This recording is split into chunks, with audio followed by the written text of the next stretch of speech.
12 ಗಂಟೆ ಆಯಿತು. ಜನ್ಮ ಜನ್ಮಕ್ಕೂ ರಾಹುಲ್ ಗಾಂಧಿ ಈ ದೇಶದ ಪ್ರಧಾನಿ ಆಗುವುದಿಲ್ಲ.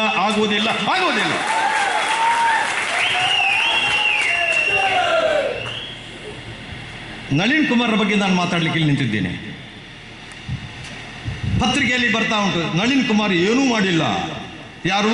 ಈ ಕ್ಷೇತ್ರದಲ್ಲಿ ರಾಜೇಶ್ ನಾಯ್ಕರಿಂದ 15,971 ಓಟಿಗೆ ಸೋತು ಸುಣ್ಣಾಗಿ ಮನೆಯಲ್ಲಿ ಕೂತಂತ ಒಬ್ಬ ಮಾಜಿ ಸಚಿವ ಇವತ್ತು ನಳಿನ್ ಕುಮಾರ್ ಏನು ಮಾಡಿಲ್ಲ. ಹೌದು, ನಳಿನ್ ಕುಮಾರ್ ಮಾಡಿಲ್ಲ.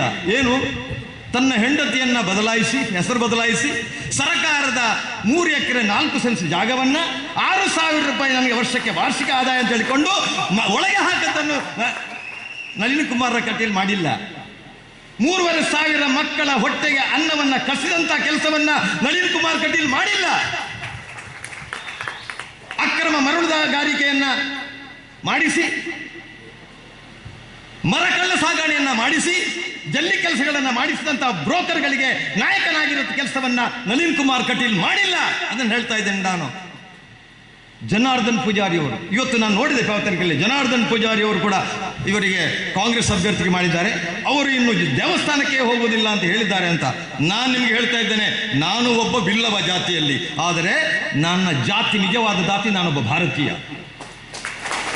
ನಳಿನ್ ಕುಮಾರ್ ಕಟೀಲ್ರೇ, ನಿಮಗೆ ಜನಾರ್ದನ್ ಪೂಜಾರರು ಆಶೀರ್ವಾದ ಮಾಡಿದ್ದು ಗೋಕರ್ಣನಾಥ ಕ್ಷೇತ್ರದಲ್ಲಿ.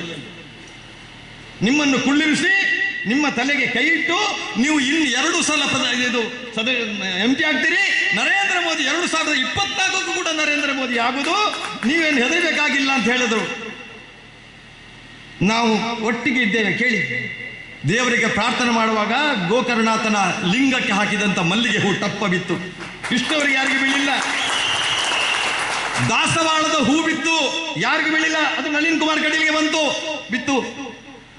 ಜನಾರ್ದನ್ ಪೂಜಾರಿ ಹೇಳಿದ್ದು ಇವರು ಗೆಲ್ತಾರೆ ಅಂತ ದೇವಸ್ಥಾನದಲ್ಲಿ, ಕಾಂಗ್ರೆಸ್ ಗೆಲ್ಲುತ್ತದೆ, ಮಿಥುನ್ ರೈ ಗೆಲ್ತ ಅಂತ ಹೇಳಿದ್ರು ಟೌನ್ ಹಾಲ್ನಲ್ಲಿ.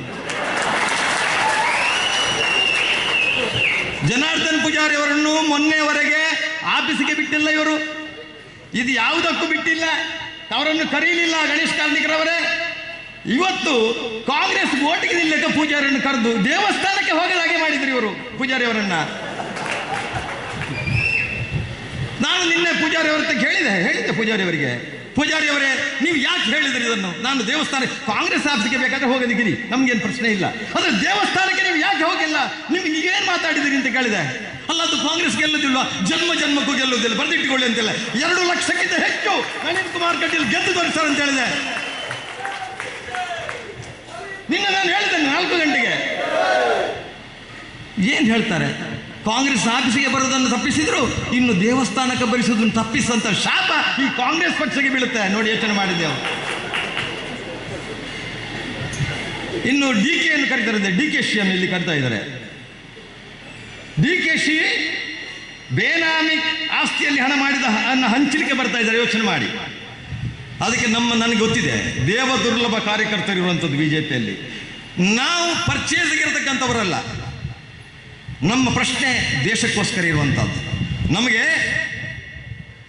ಅಟಲ್ ಬಿಹಾರಿ ವಾಜಪೇಯಿ ಒಂದು ಸಂದೇಶವನ್ನು ಕೊಟ್ಟಿದ್ದಾರೆ, ಒಂದು ಕವನವನ್ನು ಬರೆದು ಕೊಟ್ಟಿದ್ದಾರೆ. ನಮ್ಮ ರುಕ್ಮಿಣಿ ಪೂಜಾರಿ ಯಾವಾಗ ಹೇಳ್ತಾರೆ ಅದನ್ನು ನೀನು ಹೇಳಲೇಬೇಕು ಅಂತ ಇವತ್ತು ಈಗಲೂ ಹೇಳ್ತಾ ಇದ್ದೇನೆ.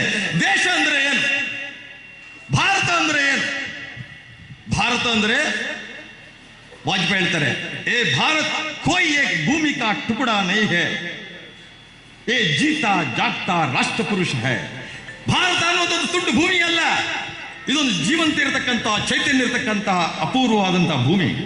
ಏ ವಂದನ್ ಕಿ ಭೂಮಿ ಹೈ, ಏ ಅಭಿನಂದನ್ ಕಿ ಭೂಮಿ ಹೈ, ಏ ದರ್ಪण की भूमि है, ये अर्पण की भूमि है. यहाँ बिंदु बिंदु में गंगा है, कंकड़ कंकड़ में शंकर है. जिएंगे तो भारत के लिए, मरेंगे तो भी भारत के लिए. मरने का भाग्य गंगा जल में बहती हुई हमारा अस्थियों को कोई कान लगाकर सुनेगा, वही भी एक आवाज आएगी, ओ भारत माता की जय, ಭಾರತ್ ಮಾತಾ ಕಿ ಜೈ, ಭಾರತ್ ಮಾತಾ ಕಿ ಜೈ. ನನ್ನಲ್ಲಿನ ಬಂಧುಗಳೇ, ಬಂಟ್ವಾಳ ತಾಲೂಕಿನಲ್ಲಿ ಮೊನ್ನೆ ನಮ್ಮ ರಾಜೇಶ್ ನಾಯ್ಕರನ್ನ ನಾವೆಲ್ಲ ಸೇರಿ 15,971ಕ್ಕೆ ಗೆಲ್ಲಿಸಿದ್ದೀವಿ. ಇದು ನಮ್ಮ ಇವತ್ತಿನ ಮರ್ಯಾದೆ ಪ್ರಶ್ನೆ, ರಾಜೇಶ್ ನಾಯ್ಕರ ಮರ್ಯಾದೆ ಪ್ರಶ್ನೆ, ದೇವದಾಸ್ ಶೆಟ್ಟಿ ಮರ್ಯಾದೆ ಪ್ರಶ್ನೆ, ಇಲ್ಲಿರತಕ್ಕಂಥ ಎಲ್ಲ ಬಂಟ್ವಾಳ ಕಾರ್ಯಕರ್ತರ ಪ್ರಶ್ನೆ. ಇಲ್ಲಿ ಒಂದು ಅನುಮಾನ ಬಂದಿತ್ತು, ಹೇರಳೆಯರು ಹೇಳಿದ್ರು ಜನ ಕಾಣುವುದಿಲ್ಲ ಅಂತ. ಹೌದು, ನನಗೂ ಸ್ವಲ್ಪ ಡೌಟ್ ಆಯ್ತು, ಜನ ಯಾಕೆ ಬರಲಿಲ್ಲ ಅಂತ. ನನಗೆ ವಿಶ್ವಾಸ ಇದೆ, ನನ್ನ ತಮ್ಮನ ಇವತ್ತು ಕಾಂಗ್ರೆಸ್ ಬಿಟ್ಟು ಬಿಜೆಪಿಗೆ ಸೇರಿದ, ನಾನು 1 ವರ್ಷಗಳ ಹಿಂದೆ ಕಾಂಗ್ರೆಸ್ಗೆ ಸೇರಿದ್ದೇನೆ. ಇದು ಮರ್ಯಾದೆ ಪ್ರಶ್ನೆ, ಜಾತಿ ನೋಡಬೇಡಿ ಇಲ್ಲಿ. ಇವತ್ತು ನಮ್ಮ ಬಿಲ್ಲವ ಎಂಥದೋ ಒಂದರಲ್ಲಿ ಬರ್ತದೆ, ಬಿಲ್ಲವರು ಪೂಜಾರಿ ಅವರು ಹೇಳಿದ್ದಾರೆ ದೇವಸ್ಥಾನಕ್ಕೆ ಹೋಗೋದಿಲ್ಲ, ಅದಕ್ಕೆ ಓಟ್ ಕೊಡಬೇಕು ಅಂತ ಹೇಳಿದ್ರೆ, ಕೋಟಿ ಚೆನ್ನಯ್ಯ ವಂಶಕ್ಕೆ ಹುಟ್ಟಿದ್ದ ಹೌದ ಬಿಲ್ಲವರು ಅಂತ ಆದ್ರೆ ನಾನು ಕೇಳ್ತಾ ಇದ್ದೇನೆ, 100ಕ್ಕೆ ನುಗ್ಗಿ ದೇಶಕ್ಕೋಸ್ಕರ 18 ಗಂಟೆಗಳ ಕಾಲ ದುಡಿಯುವಂತಹ ನರೇಂದ್ರ ಮೋದಿ ನಮಗೆ ಜಾತಿಗಿಂತ ಮೇಲು ದೇಶ, ನಮ್ಮ ಧರ್ಮಕ್ಕಿಂತ ದೇಶ ಮೇಲು, ಎಲ್ಲಗಿಂತಲೂ ಮೀತು ದೇಶ. ನಮಗೆ ವ್ಯಕ್ತಿ ಮುಖ್ಯ ಅಲ್ಲ, ಈಗ ನಮಗೆ ಇರೋದು ದೇಶ ಮುಖ್ಯ ಆಗಿರುವಂತಹದ್ದು. ದೇಶಕ್ಕೋಸ್ಕರ ಬದುಕಬೇಕು ನಾವು ಅಂತ ವಾಜಪೇಯಿಯವರು ಮದುವೆ ಆಗದೆ ಕುಟುಂಬ ಇಲ್ಲದೆ ದೇಶಕ್ಕಾಗಿ ಬದುಕರು. 18 ಗಂಟೆ ಕಾಲ ಮನೆ, ಅಣ್ಣ, ತಮ್ಮ, ತಂಗಿ, ತಾಯಿ ಬಿಟ್ಟು 18 ಗಂಟೆಗಳ ಕಾಲ ಈ ದೇಶವನ್ನ ರಾತ್ರಿ ಹಗಲಿನಲ್ಲಿ ತುಡಿತಕ್ಕಂಥ ಒಬ್ಬ ವ್ಯಕ್ತಿ. ಏನಾಯ್ತು ಮೊನ್ನೆ 44 ಸೈನಿಕರು, ಈ ದೇಶದಲ್ಲಿ ಎಷ್ಟು ಸೈನಿಕರು ಸತ್ತಿಲ್ಲ, ಎಷ್ಟು ಬಾಂಬ್ಗಳು ನಮ್ಮ ದೇಶದ ಮೇಲೆ ಬೀಳಿಲ್ಲ. ದೆಹಲಿ, ಪುಣೆ, ಹೈದರಾಬಾದ್, ಚೆನ್ನೈ, ಬೆಂಗಳೂರು, ಡೆಲ್ಲಿ ಮುಂತಾದ ಕಡೆಯಲ್ಲಿ ಬಾಂಬ್ ಇತ್ತು. ಕಾಂಗ್ರೆಸ್ ಸರ್ಕಾರ ಒಂದು ಪಾಕಿಸ್ತಾನಕ್ಕೆ ಒಂದು ಗುಂಡು ಹಾಕೋದು ಬಿಡಿ, ಒಂದು ಬ್ಲೇಡಿನಿಂದ ಗೀಟ್ ಆಗುವಂತ ಧೈರ್ಯ ಕೂಡ ಈ ನಮ್ಮ ಕಾಂಗ್ರೆಸ್ಗೆ ಇರಲಿಲ್ಲ. ಇವತ್ತು ನರೇಂದ್ರ ಮೋದಿ ಖಾಲಿ ಸೈನಿಕರನ್ನು ಕೊಂದು 14 ದಿನದೊಳಗೆ ನಮ್ಮ ವಿಮಾನವನ್ನು ಕಳಿಸಿ ಎಲ್ಲವರ ನೆಲಗಟ್ಟನ್ನು ತುಂಡು ಮಾಡಿ ಅವರನ್ನು ಕೊಂದು ದೇಶದ ಮರ್ಯಾದೆ ಉಳಿಸಿದ್ದಾರೆ. ಈ ಕಾಂಗ್ರೆಸ್ ಅನ್ನುವಂಥ ನಪುಂಸಕರು ಇವರು ಹೇಳ್ತಾರೆ ಉಗ್ರಗಾಮಿಗಳಿಗೆ ಯಾಕೆ ಹೇಳಿದ್ರಿ ಅಂತ. ಮೊನ್ನೆ ನಮ್ಮ ಇವರ ಐನೂರವರೇ ಸೈಯದ್ ಖಾನಿ ಅನ್ನುವಂಥ ಕಾಂಗ್ರೆಸ್ನ ಪುಡಾರಿ ಕಾಶ್ಮೀರ ಹೇಳ್ತಾನೆ, ನಮಗೆ ಅಧಿಕಾರ ಬಂದರೆ ಉಗ್ರಗಾಮಿಗಳನ್ನೆಲ್ಲ ನಾನು ಬಿಡುಗಡೆಗೊಳಿಸ್ತೇನೆ, 1 ಕೋಟಿ ರೂಪಾಯಿ ಕೊಡ್ತೇವೆ ಅಂತ ಹೇಳಿದ್ರೆ ಯೋಚನೆ ಮಾಡಬೇಕು. ನಾವು ಇಲ್ಲಿ ನಾವು ಜಾತಿ ನೋಡ್ತೀರೇನು, ಧರ್ಮ ನೋಡ್ತೀರೇನು, ಅವನನ್ನು ನೋಡ್ತೀರೇನು? ಇಲ್ಲಿ ಈ ಚುನಾವಣೆ ಇರುವಂತದ್ದು ಬಿಲ್ಲವ ಸಂಘಕ್ಕೆ ಆಗುವ ಚುನಾವಣೆ ಅಲ್ಲ, ಬಂಟ ಸಂಘಕ್ಕೆ ಆಗುವ ಚುನಾವಣೆ ಅಲ್ಲ, ಬ್ರಾಹ್ಮಣ ಸಂಘಕ್ಕೆ ಆಗುವ ಚುನಾವಣೆ ಅಲ್ಲ, ಕೊಂಕಣಿ ಸಂಘಕ್ಕೆ ನಾಡು ಚುನಾವಣೆ ಅಲ್ಲ, ಈ ದೇಶಕ್ಕೆ ಆಗುವಂತ ಚುನಾವಣೆ. ಅದನ್ನು ಇವರು ಸ್ಪಷ್ಟ ಮಾಡಿದರು. ನೀವು ಇವತ್ತು ಬಂಟ್ವಾಳ ಮೊನ್ನೆ ಕುದ್ರೋಳಿ ನಮ್ಮ ಕೊಳಲಿಯ ರಾಜರಾಜೇಶ್ವರಿ ದೇವಸ್ಥಾನಕ್ಕೆ ಇವರು ಅಧ್ಯಕ್ಷರಾಗಿದ್ದರು ಬ್ರಹ್ಮಕಳಸ. ಈ ದೇವಣ್ಣ ಕೂಡ ಪಾಪ ರಾತ್ರಿ ಹೊತ್ತು ದುಡಿದ್ದಾರೆ. ಬ್ರಹ್ಮಕಳಸೋತ್ಸವ ಬಹುಶಃ ಬಂಟ್ವಾಳ ತಾಲೂಕಿನ ಚರಿತ್ರೆಯಲ್ಲಿ ಇಂಥ ಒಂದು ಬ್ರಹ್ಮಕಳಸವನ್ನು ನಾನು ನೋಡಿಲ್ಲ. ಇಡೀ ಜಿಲ್ಲೆಯಲ್ಲಿ ಕೂಡ ಇಲ್ಲಿ ಕೂಡ ಆಗಿಲ್ಲ. ಎಂತ ಕಾರ್ಯಕರ್ತರು, ಮೊನ್ನೆ ಈ ದುಡಿದಂತ ಕಾರ್ಯಕರ್ತರಿಗೆ ತುಂಬಾ ಜನ ಇದ್ದಾರೆ. ಹಣಕ್ಕಾಗಿ ದುಡಿಲಿಲ್ಲ ನೀವು, ಆ ಬಿಸಿಲಿಗೆ ಬೆವರನ್ನು ಹೀಗೆ ಮಾಡಿ ಬಂದಂತ ಪ್ರತಿಯೊಬ್ಬ ಭಕ್ತನನ್ನು ಕೂಡ ಅಷ್ಟೇ ರೀತಿ ಆಧರಿಸಿ ನೀವು ಕೆಲಸ ಮಾಡಿದಿರಿ. 18ನೇ ತಾರೀಕು ಅಂತ ಚುನಾವಣೆ ಇದ್ದಲ್ಲ, ಇದು ಬಹುದೊಡ್ಡ ಬ್ರಹ್ಮಕಳಸೋತ್ಸವ, ಇದು ಭಾರತ ಮಾತೆಯ ಬ್ರಹ್ಮಕಳಸೋತ್ಸವ. ಈ ಬ್ರಹ್ಮಕಳಸೋತ್ಸವಕ್ಕೆ ಎಲ್ಲ ಜಾತಿ ಧರ್ಮ ಭಾಷೆಯನ್ನು ಮೀರಿ ನೀವು ದುಡಿಬೇಕು. ನಮ್ಮ ಈ ಕ್ಷೇತ್ರದಲ್ಲಿ ನಮ್ಮ ಪೆಟ್ಟಿಗೆ ಹೊಡೆಯುವಾಗ ನಳಿನ್ ಕುಮಾರ್ ಕಟೀಲ್ಗೆ ಆಶ್ಚರ್ಯ ಆಗಬೇಕು, ರಾಜೇಶ್ ಅಣ್ಣನಿಗೂ ಆಶ್ಚರ್ಯ ಆಗಬೇಕು, ಇಲ್ಲಿರ್ತಕ್ಕಂಥ ಎಲ್ಲ ಸಂಜೀವ್ ಅಣ್ಣನಿಗೂ, ನಮ್ಮ ಜಿಲ್ಲೆ ಅಧ್ಯಕ್ಷ ಸಂಜೀವ್ ಒಡ್ಡಂದರಿಗೂ ಆಶ್ಚರ್ಯ ಆಗಬೇಕು, ಐನವ್ರಿಗೂ ಆಶ್ಚರ್ಯ ಆಗಬೇಕು, ರುಕ್ಮಾ ಪೂಜಾರಿಗೆ ಆಶ್ಚರ್ಯ ಆಗಬೇಕು, ನಾಗರಾಜ್ ಶೆಟ್ಟಿ, ಗೋವಿಂದ, ನಮ್ಮ ಉಮಾನಾಥ್ ಕೋಟ್ಯಾರಿಗೆ ಆಶ್ಚರ್ಯ ಆಗಬೇಕು. 30,000ಕ್ಕಿಂತ ಹೆಚ್ಚಿನ ಮತ ಇಲ್ಲಿ ನಾವು ಗಳಿಸ್ಕೊಡ್ಬೇಕು. ಅದಕ್ಕೋಸ್ಕರ ನೀವು ಎಲ್ಲಿ ಕರೆದ್ರೂ ಕೂಡ ನಾನು ಒಬ್ಬ ಚೌಕಿದಾರನಾಗಿ, ಈ ದೇಶದ ಮೇಲಿನ ಒಬ್ಬ ಭಾರತೀಯನಾಗಿ, ನರೇಂದ್ರ ಮೋದಿಯ ಮೇಲೆ ಅಪ್ರತಿಮವಾದಂತಹ ನಂಬಿಕೆ ಇರಕ್ಕಂತ ನನಗೆ ನೀವು ಎಲ್ಲಿ ಕರೆದ್ರು ನಾನು ನಾಡ್ದು 18ನೇ ತಾರೀಕಿನವರೆಗೆ ನಿಮ್ಮ ಗಲ್ಲಿ ಹಳ್ಳಿಗಳು ಬರ್ಲಿಕ್ಕೆ ನಾನು ತಯಾರಿದ್ದೇನೆ. ಎಂಥದ್ದು ಮಾಡಲಿಕ್ಕೆ ನನ್ನಲ್ಲಿ ದುಡ್ಡಿಲ್ಲ, ಆದ್ರೆ ನನ್ನಲ್ಲಿ ರಕ್ತ ಇದೆ, ಬೆವರಿದೆ, ಶ್ರದ್ಧೆ ಇದೆ, ಪ್ರಾಮಾಣಿಕತೆ ಇದೆ. ಇದನ್ನೆಲ್ಲವನ್ನ ಕೂಡ ನಾನು ಬಿಜೆಪಿ ಗೆಲ್ಲುತ್ತಕ್ಕೆ ದಾರಿ ಎರೆಯಲಿಕ್ಕೆ ತಯಾರಿದ್ದೇನೆ.